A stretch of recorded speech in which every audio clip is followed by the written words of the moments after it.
بسم اللہ الرحمن الرحیم۔ جماعت ہفتم کے عزیز طلبہ کرام، السلام علیکم ورحمۃ اللہ وبرکاتہ۔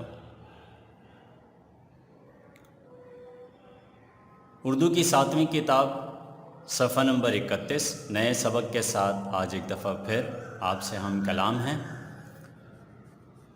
گزشتہ سبق تھا نظم و ضبط، جس کی ہم نے تکمیل کر لی ہے اور بلند خوانی بھی کر چکے۔ بلند خوانی کے ساتھ ساتھ مشق کی تکمیل بھی ہو چکی، اور اس سبق میں ایک مضمون بھی تھا نظم و ضبط کے حوالے سے۔ امید ہے کہ آپ تمام کام مکمل کر چکے ہوں گے۔ آج ہم مزید آگے بڑھتے ہیں، اسباق کا تسلسل جاری ہے۔ آج ایک نیا سبق ہے جس کا عنوان اس وقت آپ کی نگاہوں کے سامنے ہے، پانی۔ یہ ایک نظم پر مشتمل سبق ہے جس کے شاعر ہیں مولوی اسماعیل میرٹھی۔ مولوی اسماعیل میرٹھی سے تو آپ آگاہ ہوں گے، ابتدائی کلاس میں ہی آپ کو ان کی تفصیلات سے آگاہی دے دی گئی تھی۔ بچوں کے مشہور زمانہ شاعر ہیں مولوی اسماعیل میرٹھی صاحب۔ ان کی مشہور زمانہ نظم ہے پانی کے عنوان پر۔ پانی سے کون آگاہ نہیں، کیا انسان کیا حیوان، سبھی اس کی ضرورت اور اہمیت سے اچھی طرح آگاہ ہیں۔ دراصل زندگی کی بنیاد اور زندگی کی سب سے بڑی ضرورت پانی ہے۔ شاعر مولوی اسماعیل میرٹھی اپنی نظم میں پانی کو کس طرح بیان کرتے ہیں، آئیے آج یہ پڑھتے ہیں۔ دیکھیے بیٹا میرے ساتھ ساتھ کتاب میں پڑھ رہا ہوں۔ دکھاؤ کچھ طبیعت کی روانی، دکھاؤ کچھ طبیعت کی روانی، جو دانا ہو تو سمجھو کیا ہے پانی۔ مطلب ہے دکھاؤ کچھ طبیعت کی روانی، جو دانا ہو تو سمجھو کیا ہے پانی۔ یہ مل کر دو ہواؤں سے بنا ہے، یہ مل کر دو ہواؤں سے بنا ہے، گرا کھل جائے تو فوراً ہوا ہے، گرا کھل جائے تو فوراً ہوا ہے۔ یہ مل کر دو ہواؤں سے بنا ہے، گرا کھل جائے تو فوراً ہوا ہے۔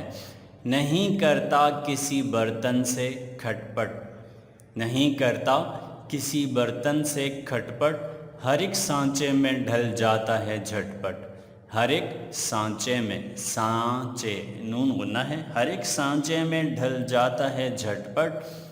جو ہلکا ہو اسے سر پر اٹھائے، جو ہلکا ہو اسے سر پر اٹھائے، جو بھاری ہو اسے غوطے دلائے۔ ایک دفعہ پھر سن لیجئے۔ جو ہلکا ہو اسے سر پر اٹھائے، جو بھاری ہو اسے غوطہ دلائے۔ جو ہلکا ہو اسے سر پر اٹھائے، جو بھاری ہو اسے غوطہ دلائے۔ لگے گرمی تو اڑ جائے ہوا پر، لگے گرمی تو اڑ جائے ہوا پر، پڑے سردی تو بن جاتا ہے پتھر۔ لگے گرمی تو اڑ جائے ہوا پر، پڑے سردی تو بن جاتا ہے پتھر۔ ہوا میں مل کے غائب ہو نظر سے، ہوا میں مل کے غائب ہو نظر سے، کبھی اوپر سے بادل بن کے برسے۔ ہوا میں مل کے غائب ہو نظر سے، کبھی اوپر سے بادل بن کے برسے۔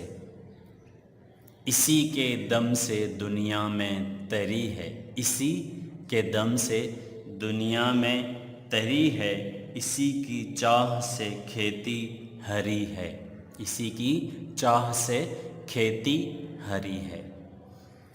اسی کو پی کے جیتے ہیں سب انسان، اسی کو پی کے جیتے ہیں سب انسان، اسی سے تازہ دم ہوتے ہیں حیوان۔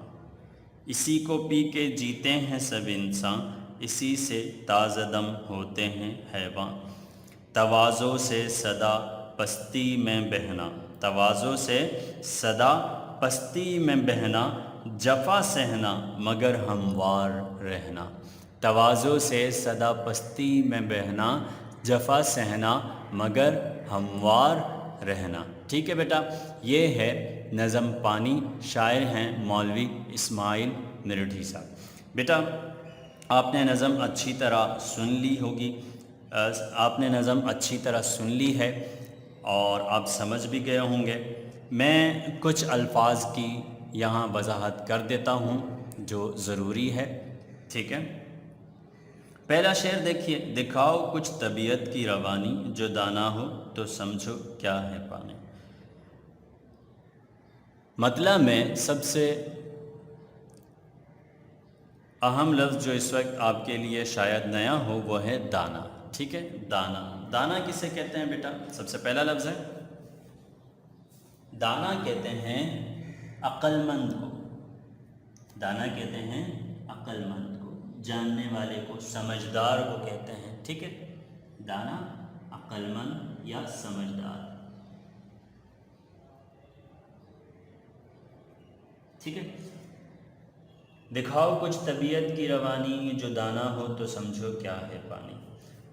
یعنی شاعر یہ کہہ رہے ہیں کہ طلبہ سے کہ تم اگر اپنی طبیعت کی تیزی دکھانا چاہتے ہو اور تم سمجھدار ہو تو بتاؤ کہ پانی کیا ہے، ٹھیک ہے۔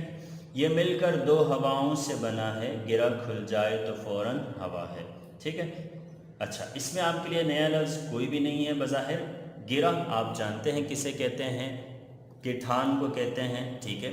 دو دھاگوں کے جوڑ کو گرا کہا جاتا ہے، ٹھیک ہے۔ نہیں کرتا کسی برتن سے کھٹ پٹ، ہر ایک سانچے میں ڈھل جاتا ہے جھٹ پٹ۔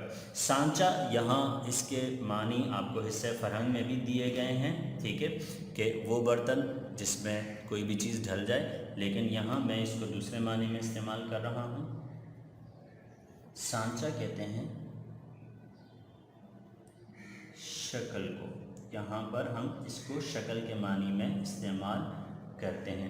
ہر ایک سانچے میں ڈھل جاتا ہے جھٹ پٹ، یعنی ہر ایک شکل میں، ہر ایک صورت میں فوراً یہ تبدیل ہو جاتا ہے۔ ڈھل جاتا ہے یعنی کہ تبدیل ہو جاتا ہے، یعنی کہ شاعر کے کہنے کا مقصد یہ ہے کہ پانی ایک ایسی چیز ہے کہ کسی بھی برتن میں ڈال دیا جائے تو ویسی ہی شکل اختیار کر لیتا ہے، ٹھیک ہے۔ جو ہلکا ہو اسے سر پر اٹھائے، جو بھاری ہو اسے غوطہ دلائے۔ کیا مطلب ہے بیٹا؟ دیکھیں بھائی، جو بھی ہلکی چیز ہوتی ہے جیسے کاغذ، جیسے تنکا وغیرہ، تو آپ نے دیکھا ہوگا کہ وہ پانی کی اوپری سطح پر تیرتی ہے، لیکن جو بھاری چیز ہو، پتھر وغیرہ، وہ فوراً کیا ہو جاتی ہے؟ فوراً پانی میں وہ چیز ڈوب جاتی ہے۔ اس سے یہی مراد ہے کہ ہلکی چیز کو تو پانی سر پر اٹھاتا ہے، لیکن بھاری چیز کو پانی فوراً ڈبو دیتا ہے اور اسے ڈبکیاں دیتا ہے۔ غوطہ کسے کہتے ہیں بیٹا؟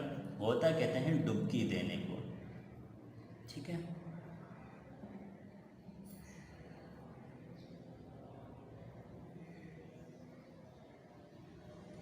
ڈبکی لگانا یا ڈبکی دینا، ٹھیک ہے۔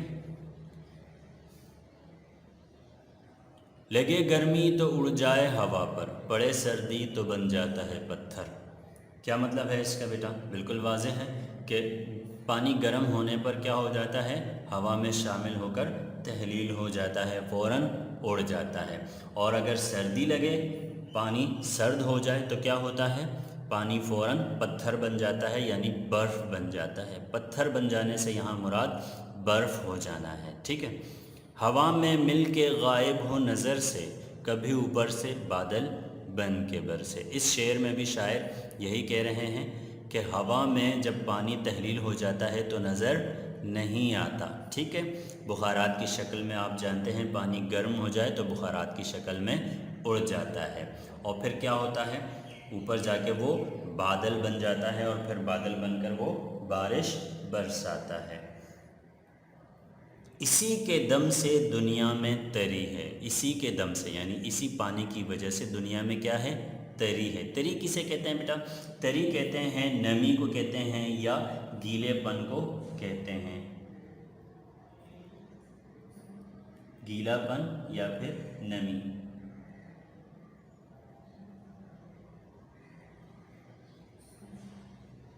نمی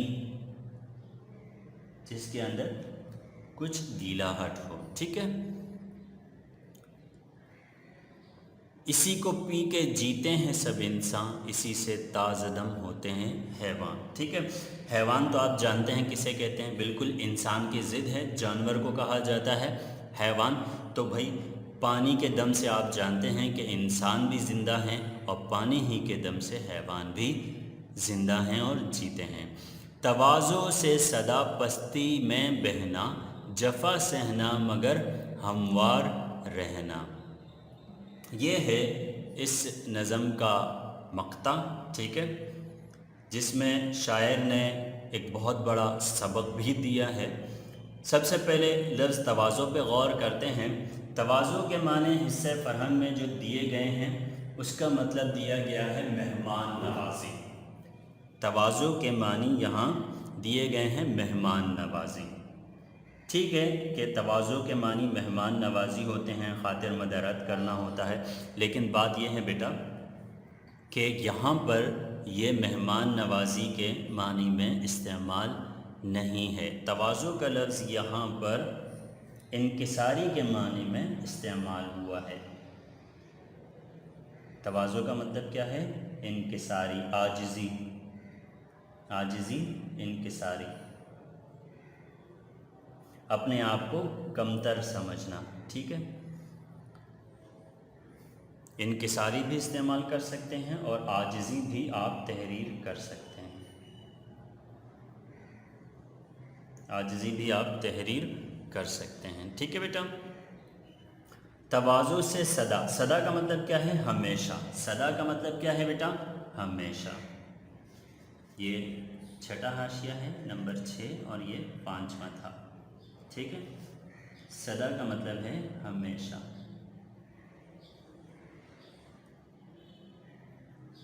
اور پستی تو آپ جانتے ہیں بلندی کی ضد ہے۔ ٹھیک ہے، نیچی چیز کو پست کہا جاتا ہے۔ ٹھیک ہے، وہ چیز جو نیچے کی جانب ہو، جس کی کوئی عزت نہ ہو۔ ٹھیک ہے، تو تواضع سے صدا پستی میں بہنا، یعنی عاجزی سے پانی ہمیشہ نیچے ہی نیچے بہتا رہتا ہے۔ جفا سہنا مگر ہموار رہنا۔ جفا کسے کہتے ہیں بیٹا؟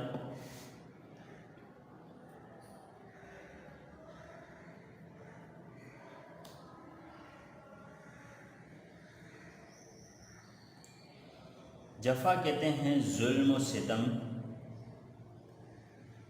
ظلم و ستم کو۔ ٹھیک ہے، ظلم اور زیادتی کو جفا کہتے ہیں۔ وفا کی ضد ہے جفا۔ ٹھیک ہے بیٹا، ظلم سہنا مگر ہمیشہ ہموار رہنا۔ ٹھیک ہے، یعنی پانی کے ساتھ جو بھی معاملہ کیا جائے، پانی کسی سے کوئی بدلہ نہیں لیتا، ہمیشہ نیچے ہی نیچے بہتا رہتا ہے، اور کتنا بھی اس کا راستہ روکا جائے، کتنے بھی اس کے ساتھ معاملات کیے جائیں، پانی کبھی کسی سے کوئی بدلہ نہیں لیتا۔ ٹھیک ہے، یہی سبق ہم انسانوں کے لیے بھی ہے بیٹا کہ ہم ہمیشہ عاجزی اختیار کریں اور کسی سے کوئی بھی بدلہ نہ لیں۔ ٹھیک ہے، یہ ہے نظم پانی۔ امید ہے کہ آپ اچھی طرح سمجھ گئے ہوں گے۔ آج کی ڈائری نوٹ کر لیجئے۔ آج کی ڈائری آپ پانی کے عنوان پر سر ورق بنائیں اور دیے گئے الفاظ کے معنی لکھیں۔ یہ جو میں نے الفاظ کے معنی واضح کیے ہیں، یہ آپ اپنی اپنی کاپیوں میں تحریر کر لیں۔ ٹھیک ہے بیٹا، انشاءاللہ دوبارہ آپ سے جلد ملاقات ہوگی۔ دعاؤں میں یاد رکھیے گا۔ السلام علیکم ورحمۃ اللہ وبرکاتہ۔